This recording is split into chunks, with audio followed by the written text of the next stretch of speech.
So here's Steve Bannon, and he's going to give you a positive spin on this right now, and I just want to get your reaction. It's a situation around President Trump with all the information, with what Scott Bessent's doing. He knows the regime is falling, which we've been saying. They're not having cut off the oil yet, although he's put China on notice, the CCP, 25% tariff if you keep taking the oil. And he laid it out to the CIA, the Mossad, the Bibi, and all of them, and said, hey, if there's a target set that can actually, at the end, take this down, let the people be free, I'll consider it. But if you don't have, it's a big, massive bombing campaign, I'm not in. And this is what they want to do back in July. This is a full facial to Bibi and that entire Israel First crowd. And this is why Lady G's crying. He's moping around, and he's on a plane over. He says, I'm over there to plot strategy with Israel and with Bibi. The people in South Carolina should be outraged by that. Where is your senator? Is he like a military aide to Bibi Net?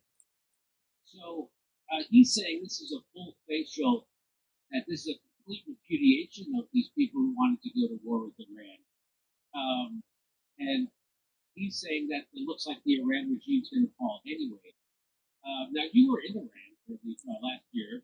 Do you think it looks like the Iran regime, as they refer to it, is about to fall? And would the bombing by the United States of Iran and Israel make people coalesce around that, which is what happens in every country? So how do you respond to what you just heard Steve Bannon?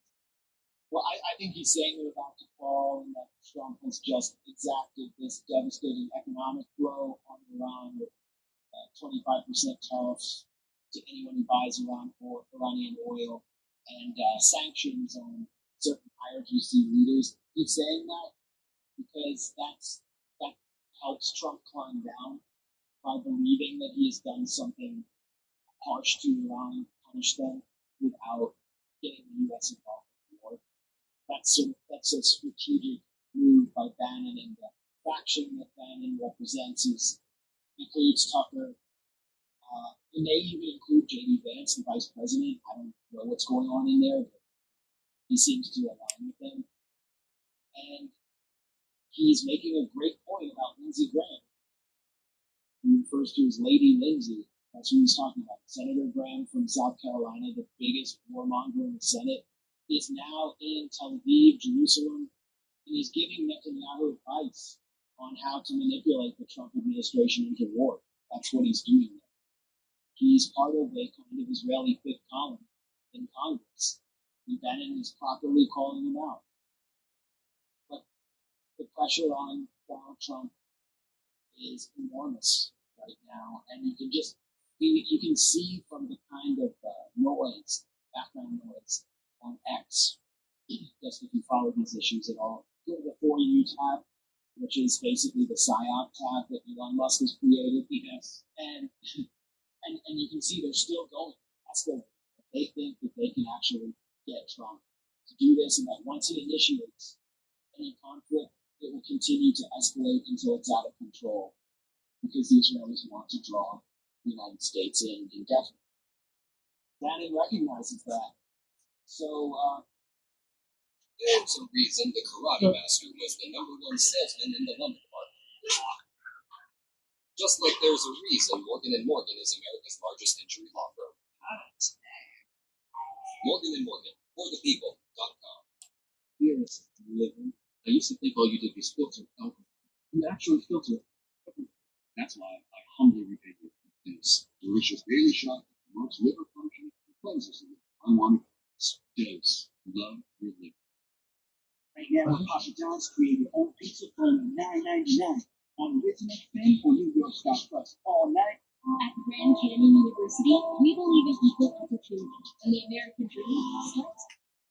I hope he's right, but I can't imagine that that would be the end of it. And no, the so-called regime is not about to fall. They've had 8,000 sanctions on them, maximum pressure since 2017. Since Trump reversed the Iran deal. And you can see from the displays in the streets in support of the government, pro-government rallies, pro-Islamic Republic these rallies, people expressing indignation that their family members and public workers are being murdered by these rioters and gangs. These are unprecedented. Western media won't show it to you, but the size of these rallies is unprecedented. And that means that there is a modicum, I would say a strong degree of legitimacy for the Islamic Republic, that they command a very large constituency that's organized and it's more motivated than their opponents. So you can't just say, oh, they're on their last legs. And many of the people, this is also important to understand, the protests that started earlier this month included many people that were part of that base of support for the Islamic Republic, who are the merchant class, and they were being hurt by the collapse of the riyal, the Iranian currency. And many of them are mad about monetary policy that's being made through the office of the presidency. They have a reformist president, but they might actually be more quote-unquote hardline than President Pezeshkian, who really came into office promising renewal of negotiations with the U.S. So a war, of course, can produce a rally around the flag effect. The institutions of the Islamic Republic are united right now, and it will take a lot, an enormous amount of military force to dislodge it. And then what? Then what do you get? Do you get a cakewalk? What happened in Iraq? No, can you just like de-Islamicize a nation of 80 million people and governing cultural apparatus?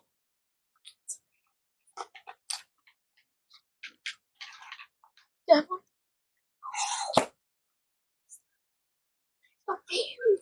is a thing.